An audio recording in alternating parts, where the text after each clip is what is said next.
Good morning, YouTube. Let's talk boredom. There's a saying that life is not boring. You're bored because you're boring.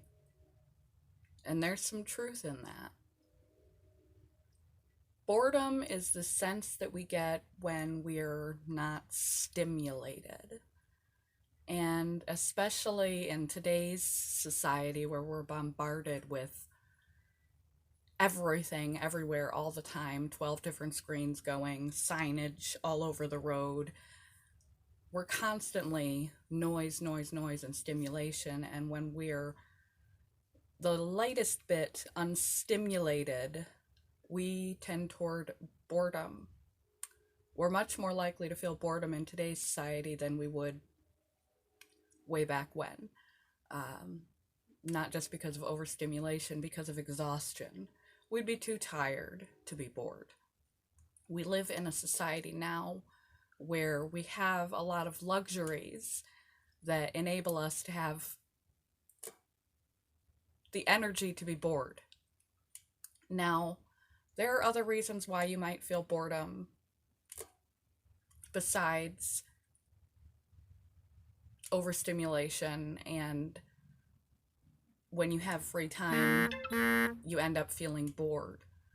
Um, you may be the type of person that is constantly on the go, go, go, go, go, go, go, go, go, go, working, tending to family, busy, busy, busy, busy, busy, busy, busy. And when you have a moment where you're not busy, no matter how much you prayed for that moment where you're not busy, you're either too exhausted to know what to do, to have any energy left to do anything, or you've forgotten what to do with yourself. There are a couple of options for boredom. First, you need to assess what type of bored are you. Are you the type of bored person who is bored because they have an inability to be still? Stillness is good for our health. Stillness and silence are actually good for our health. So I'm not going to push meditation or anything on you, but perhaps a little bit of quiet and do nothing is good for you. And we have a tendency to crank on the music or stare at the TV and just fill that time with television primarily, or scrolling through social media networks just to fill that time because we can't handle being still. So maybe you should use some of your bored time to practice 5-10 minutes of just being still and being okay with the comfort of stillness, silence, and quiet. It will help desensitize your nervous system and help you to remain more calm throughout the day and less impatient when you find yourself in places where you have to just sit and wait, like, say, a doctor's office, or in transportation and traffic where you're just sitting. Um, so it may not necessarily be bad to be bored, you just need to think of it differently. Also, you may need to assess how you spend your time.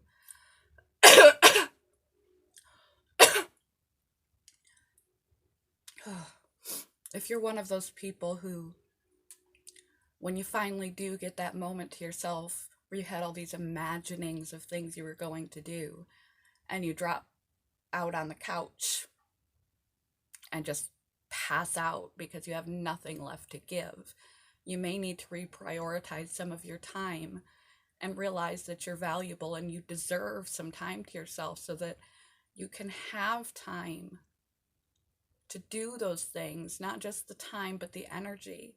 You may need to reassess how you're spending your days and provide yourself some space. If you're somebody who has way too much time, way too much space, you may not be involved in very much. You may not do a whole lot besides go to work and come home. That's why it's important to have hobbies. We're all really just in the waiting room of life. We come in, we're here, we do stuff, and then we get called and we go. And in the meantime, you need to have stuff to do, because there will be times when there will be gaps. And for some people, especially the type that just go to work, come home to an empty house, maybe you have a cat or a dog, maybe you should get a cat or a dog. You need to have hobbies and interests. That way you're not just absorbing television all day long. Find some things that you like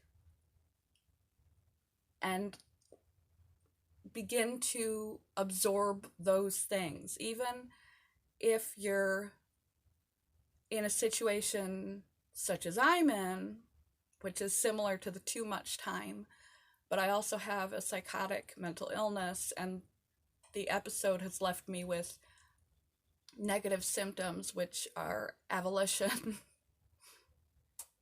I have difficulty initiating and completing projects of any kind. I have low interest in self-motivation, and I have lost the actual capacity to do a lot of my hobbies, not just from interest and motivation, sheer mental deficits left over from getting sick. People with car accidents and other head injuries can experience the same issue of a literal cognitive change and loss in the aspects that used to fulfill them, and the capacity to start and follow through with projects. Your mind can still be fed, and your mind can find new interests.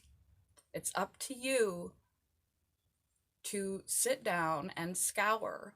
The internet is at our fingertips. At minimum, while you're absorbing mindless TV or absorbing mindless web, instead of searching social media, instead of just staring at the latest series on Netflix, try to think of some topics. And if you have a hard time, try to think back to your childhood of some topics that used to interest you. Space, science. For me, it was forensics, tornado chasing. What else? I had some interesting interests as a child. Pursuing information on those interests, perhaps getting a podcast, or interested in the goings on in the planet around you, and something will click and will grab you again. We need to have hobbies, because invariably, inevitably, we will have downtime.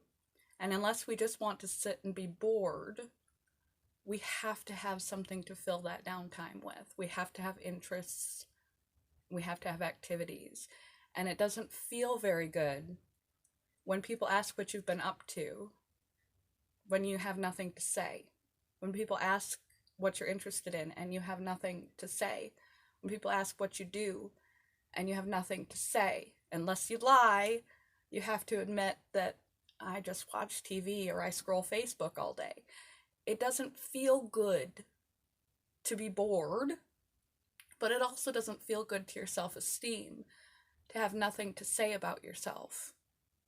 And there's a really easy way to fix that, and that's to find something that you're interested in or some type of hobby. There's a million things that you can do.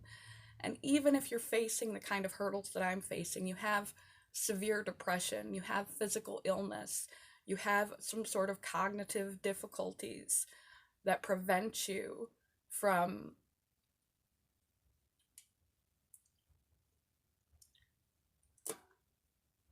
motivating yourself or really latching on and feeling the thing that you're connecting with. There's a disconnect there. It will still be a boost of self-esteem to find something. Eventually, they say if you hang around the barber shop long enough, you're going to get your hair cut. So find something that you're even minutely interested in, that even sparks a vague interest in you, and subsume yourself into it. and it will catch on as an interest, as a new interest and hobby. You have to have the time reserved to yourself to be able to pursue interests and hobbies, the energy to pursue interest and hobbies, the initiative and the interest to pursue energy. That's where I'm at right now. To pursue hobbies. You need to realize that if you are feeling bored too often, it's a sign that something is missing in your life that you need to fill, because there will not always be activities and people on ready tap to entertain you. If you never feel bored, you need to realize that you need to take a break and allow yourself time so that you can pursue your own interests. It's normal to feel bored, and not just when we're forced to feel bored sitting in a doctor's waiting office or sitting in traffic. When downtime is essential, because you need your own time, but you shouldn't feel bored during downtime. You should feel it's my time during downtime. It's becoming time. But you have to reach for something to become, and you have to allow yourself the time to become that. And it's okay sometimes to just veg out to TV and surfing the web. But life is really short, and you don't want all the time that you have in the world going to mind numbing. And maybe if you find yourself mind numbing too much, it's because you have a hard time down stepping yourself. Your central nervous system is peaked all the time. You're high stress, and sitting in just quiet and getting comfortable with that, meditating, just sitting and being, petting an animal, taking a walk, those type of low-key quiet activities may be just the thing you need. You may need to be bored for a minute to slow down. So those are my thoughts on boredom. Love you guys. I've got places to be and people to go. Have a good day. I'm so tired. Bye, YouTube.